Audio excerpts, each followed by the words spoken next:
Hello everyone, welcome to Ustadian Academy. இந்த வீடியோல நடப்பு நிகழ்வுகள் தான் பார்க்க இருக்கிறோம். வாங்க ஃபர்ஸ்ட் நியூஸ் என்னன்னு பார்க்கலாம். மின் வாரிய களப்பணிகளை கண்காணிப்பதற்கான செல்போன் செயலி வடிவமைக்கப்பட்டுள்ளது. ஸோ ஒரு மொபைல் ஆப் வந்து வடிவமைச்சிருக்காங்க. எதற்கானது அப்படின்னு பார்த்தோம்னா மின் வாரிய களப்பணிகளை கண்காணிக்க. அதாவது தமிழ்நாடு மின் வாரியம் மற்றும் பகிர்மான கழகம் இருக்கும் இல்லையா, ஸோ அங்கே வேலை பார்க்கக்கூடிய நபர்களுக்காக என்ன வேலை பார்க்குறவங்க அப்படின்னு பார்த்தோன்னா low voltage power connection division அப்படின்னு சொல்லுவாங்க. அதாவது தாழ்வழுத்த மின் இணைப்பு பிரிவில் பணிபுரியக்கூடிய அந்த நபர்களுக்காக ஒரு ஸ்பெஷலாக ஒரு ஆப் வந்து வடிவமைச்சிருக்காங்க. ஸோ இந்த ஆப் மூலமாக ஒரு 7 சேவைகள் வந்து செய்ய இருக்கிறாங்க. என்னென்ன சேவைகள் அப்படின்னு பார்த்தோன்னா மின் இணைப்பு வழங்குதல், மின் இணைப்பை துண்டித்தல், அப்புறம் வந்து புதிய மின் இணைப்பு வழங்குதல், அப்புறம் பழுதான மீட்டர் பெட்டிகளை வந்து சரி செய்தல், அண்ட் தென் தரவுகள் மற்றும் புகைப்படங்களை வந்து பதிவேற்றம் செய்தல், ஸோ அண்ட் தென் மின் நுகர்வோர் அவங்களுக்கு ஏற்படக்கூடிய அந்த குறைகள் இருக்கும் இல்லையா, ஸோ அதை தெரிவித்தல். ஸோ இந்த மாதிரி ஒரு 7 சேவைகளை வந்து இந்த ஆப் வந்து வழங்க உள்ளது. ஸோ இதற்கான சோதனையை வந்து இந்த மின் வாரிய தலைவர் வந்து செய்து பார்க்கணும் அப்படின்றதற்காக அனுமதி வழங்கியுள்ளார். ஸோ மின் வாரிய களப்பணிகளை கண்காணிப்பதற்கான செல்போன் செயலி வடிவமைக்கப்பட்டுள்ளது. நெக்ஸ்ட் நியூஸ், ஆதி கும்பேஸ்வரர் கோவில் யானை மங்களத்திற்கு சுறுசுறுப்பு யானைக்கான சிறப்பு விருது லோக்தந்திரா அவுர்ஜந்தா அமைப்பின் சார்பில் வழங்கப்பட்டுள்ளது.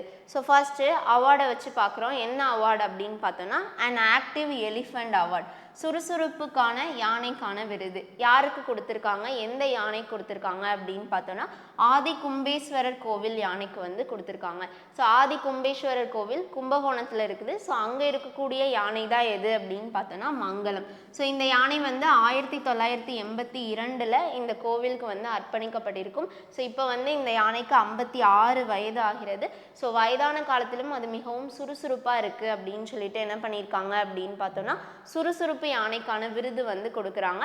ஸோ இது வந்து எதன் அடிப்படையில் வழங்குறாங்க அப்படின்னு பார்த்தோன்னா யானையை வந்து ரொம்ப சிறப்பாக பராமரித்தல், அதனுடைய சுற்றுப்புறம் வந்து தூய்மையாக இருக்கிறது, அண்ட் தென் அந்த யானை பாகனுக்கும் யானைக்கும் இடையேயான உறவு. ஸோ இந்த மாதிரி நிறைய பிரிவுகளின் கீழ் செலக்ட் பண்ணி என்ன பண்ணுறாங்க அப்படின்னு பார்த்தோன்னா அண்ட் ஆக்டிவ் எலிஃபண்ட் அவார்டு வந்து கொடுக்குறாங்க.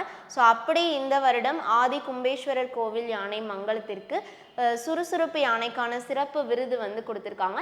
ஸோ யார் விருது கொடுத்தாங்க அப்படின்னு பார்த்தோன்னா ஒரு தன்னார்வ தொண்டு நிறுவனம். ஸோ இது வந்து புதுடெல்லியில் இருக்குது. ஸோ நிறுவனத்தோட நேம் என்ன அப்படின்னு பார்த்தோன்னா லோக்தந்திரா அவுர்ஜந்தா. ஸோ இந்த அமைப்பின் மூலமாக என்ன பண்ணுறாங்க, இந்த விருதை வந்து வழங்குறாங்க. நெக்ஸ்ட் நியூஸ், முஸ்லிம் வாக்காளர்களை கவர குவாமி சௌபால் என்ற புதிய பிரச்சார வியூகத்தை உத்தரப்பிரதேசம் கையில் எடுக்க உள்ளது. ஸோ குவாமி சௌகால் அப்படின்றது ஒரு பிரச்சாரம். எதற்கான பிரச்சாரம் அப்படின்னு பார்த்தோன்னா மக்களவை தேர்தல் வந்து நடைபெற இருக்குது.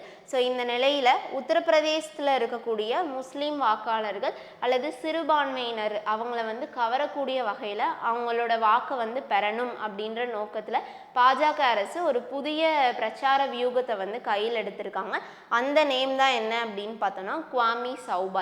ஸோ இதன் மூலமாக என்ன பண்ண போகிறாங்க அப்படின்னு பார்த்தோன்னா கிட்டத்தட்ட 4100 கிராமங்களில் வாக்குகளை வந்து அதிகரிக்கக்கூடிய நோக்கில் என்ன பண்ணுறாங்க, பிரச்சாரம் வந்து மேற்கொள்கிறாங்க. ஸோ இந்த பிரச்சாரத்தின் போது இவ்வளோ நாள் அவங்க வந்து அந்த மக்களுக்காக செய்த அந்த சிறப்பு திட்டங்கள் இருக்கும் இல்லையா, ஸோ அது குறித்து எடுத்து சொல்ல போகிறாங்க. அது மட்டும் அல்லாமல் அந்த மக்களிடையே தற்போது உள்ள குறைகள், அப்புறம் வந்து பிரச்சனைகள், கோரிக்கைகள், ஸோ இது எல்லாத்தையுமே கேட்பதற்காக இந்த பிரச்சாரம் தொடங்கியுள்ளது. ஸோ குவாமி சௌபால் அப்படின்றது பிரச்சாரம் எந்த மாநிலத்தில் தொடங்கப்பட உள்ளது அப்படின்னு பார்த்தோன்னா உத்தரப்பிரதேச மாநிலத்தில் தொடங்கப்பட உள்ளது.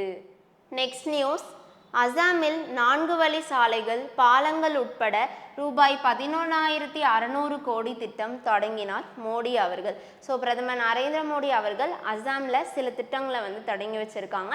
அதோட மதிப்பீடு எவ்வளவு அப்படின்னு பார்த்தோன்னா 11,600 கோடி மதிப்புள்ள திட்டம்.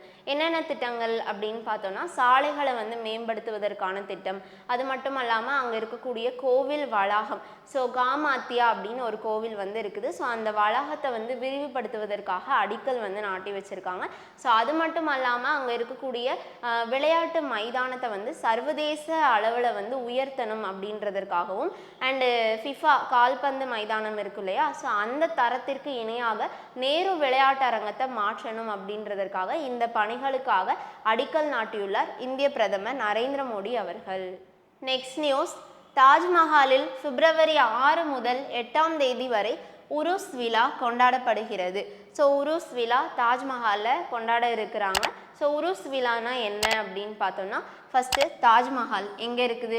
உத்தரப்பிரதேசத்தில் இருக்கக்கூடிய ஆக்ராவில் வந்து இருக்குது. யமுனை நதிக்கரையில் அமைந்துள்ள ஒரு பிரம்மாண்டமான உலகின் அதிசய பொருட்களில் ஒன்றானது தான் எது அப்படின்னு பார்த்தோம்னா தாஜ்மஹால். ஸோ இதை வந்து கட்டினது யார்? மொகலாய மன்னர் ஷாஜஹான் அவர்கள் அவருடைய முதல் மனைவி மும்தாஜுக்காக வந்து கட்டியிருப்பாங்க.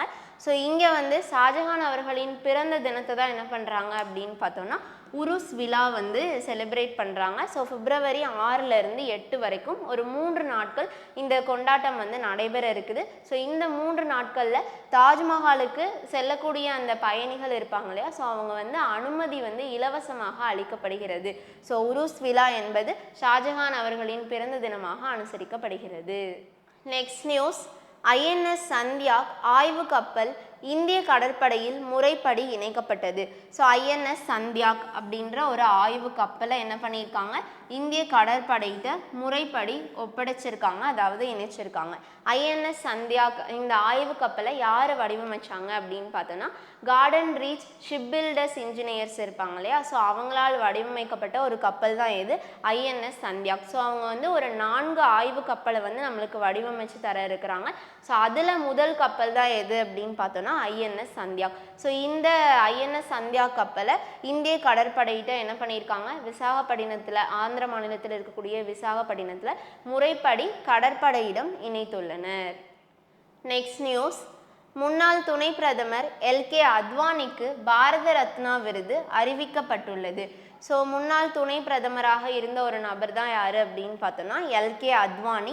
2002லேருந்து 2004 வரைக்கும் இந்தியாவின் துணை பிரதமராக வந்து இருந்திருப்பார். ஸோ அவர் வந்து பாஜகவில் ஒரு கடைமட்ட தொண்டனா தனது வாழ்க்கையை வந்து ஆரம்பித்து துணை பிரதமர் வரைக்கும் உயர்ந்திருக்கிறாரு. மிக கடின உழைப்பாளியான ஒரு நபர் தான் யார் அப்படின்னு பார்த்தோன்னா LK அத்வானி அவர்கள். ஸோ அவங்களுக்கு என்ன பண்ணியிருக்காங்க அப்படின்னு பார்த்தோன்னா குடியரசுத் தலைவர் மாளிகையில் நேற்று பாரத ரத்னா விருது வந்து அறிவிச்சிருக்காங்க. ஸோ இந்த விருதுகளை குடியரசுத் தலைவர் திரௌபதி முர்மு அவர்கள் வழங்க உள்ளார். நெக்ஸ்ட் நியூஸ், முந்த்ராவில் $1.2 பில்லியன் மதிப்பில் மிகப்பெரிய தாமிர உற்பத்தி ஆலையை அதானி குழுமம் அமைத்துள்ளது. ஸோ அதானி குழுமம் நிலக்கரி, விமானம், ஸோ இது துறைமுகம், ஸோ இந்த தொழிலில் மட்டும் இல்லாமல் இப்போ புதுசாக என்ன பண்ணுறாங்க அப்படின்னு பார்த்தோம்னா தாமிர உற்பத்தி ஆலையை வந்து திறந்து வைக்க இருக்கிறாங்க. எங்கே அப்படின்னு பார்த்தோன்னா குஜராத்தில். ஸோ குஜராத்தில் இருக்கக்கூடிய முந்த்ரா அப்படின்ற பகுதியில் கிட்டத்தட்ட $1.2 பில்லியன் மதிப்பீட்டில் ஒரு பெரிய தாமிர ஆலை வந்து அமைச்சிருக்காங்க. ஸோ இதன் மூலமாக இந்தியா வந்து இறக்குமதி செய்யக்கூடிய காப்பரோட அளவு வந்து குறையும் அப்படின்னு சொல்லியிருக்காங்க. ஸோ கடந்த ஆண்டில் 2022 to 2023 இந்தியா வந்து 7.5 லட்சம் டன் காப்பரை வந்து என்ன பண்ணியிருப்பாங்க அப்படின்னு பார்த்தோன்னா பயன்படுத்தியிருப்பாங்க. ஸோ அதிக அளவில் காப்பர் வந்து பயன்படுத்துகிறோம். அது மட்டும் இல்லாமல் வெளிநாட்டிலேருந்து நம்ம வந்து இறக்குமதி பண்ணது அப்படின்னு பார்த்தோன்னா 1.81 லட்சம் டன் காப்பரை வந்து இறக்குமதி செஞ்சுருப்பாங்க. ஸோ இந்த மாதிரி புதிய தாமிர உற்பத்தி ஆலையை திறப்பதன் மூலமாக இந்தியாவோட அந்த காப்பர் இறக்குமதியை வந்து குறைக்கலாம் அப்படின்னு தெரிவிச்சிருக்காங்க. நெக்ஸ்ட் நியூஸ், 2024 முதல் 2031 வரை இந்திய பொருளாதாரம் சராசரியாக 6.7% வளரும். கிரீசில் தகவல். ஸோ கிரீசில் அப்படின்றது ஒரு இந்திய பகுப்பாய்வு நிறுவனம். ஸோ இதோட ஃபுல் ஃபார்ம் என்ன அப்படின்னு பார்த்தோம்னா Credit Rating Information Services of India Limited அப்படின்னு சொல்லுவாங்க. ஸோ இது வந்து ஒரு பகுப்பாய்வு நிறுவனம், பல மதிப்பீடு செய்யக்கூடிய ஒரு நிறுவனம். அவங்க என்ன பண்ணியிருக்காங்க அப்படின்னு பார்த்தோன்னா ஒரு தகவல் வந்து வெளியிட்டிருக்காங்க. 2024லேருந்து 2031 ஸோ இந்த காலகட்டத்தில் இந்தியாவோட பொருளாதாரம் சராசரியாக 6.7% வளரும் அப்படின்னு தெரிவிச்சிருக்காங்க. ஸோ இப்போ வந்து இந்தியா வந்து 5வது 4வது மிகப்பெரிய பொருளாதார நாடாக வந்து இருக்குது. ஸோ இந்த நிலைமையில் கிறிசில் என்ன பண்ணியிருக்காங்க அப்படின்னு பார்த்தோன்னா இந்த தகவலை வந்து வெளியிட்டிருக்காங்க. ஸோ இதன் மூலம் 2024 முதல் 2031 இந்திய பொருளாதாரம் சராசரியாக 6.7% வரை வளரும். நெக்ஸ்ட் நியூஸ், தமிழ் உட்பட 12 மொழிகளில் இயங்கும் ஆஸ்க் கியூஎக்ஸ் எனும் ஜென்ரேட்டிவ் ஏஐ அசிஸ்டன்ட் டூல் அறிமுகமாகி உள்ளது. ஸோ ஏஐ நம்ம வந்து இது குறித்த நியூஸை வந்து நிறைய பார்த்துட்டு வரோம். ஸோ இப்போ வந்து என்ன பண்ணியிருக்காங்க அப்படின்னு பார்த்தோன்னா ஒரு ஏஐ அசிஸ்டண்ட்டை வந்து இன்ட்ரடியூஸ் பண்ணுறாங்க.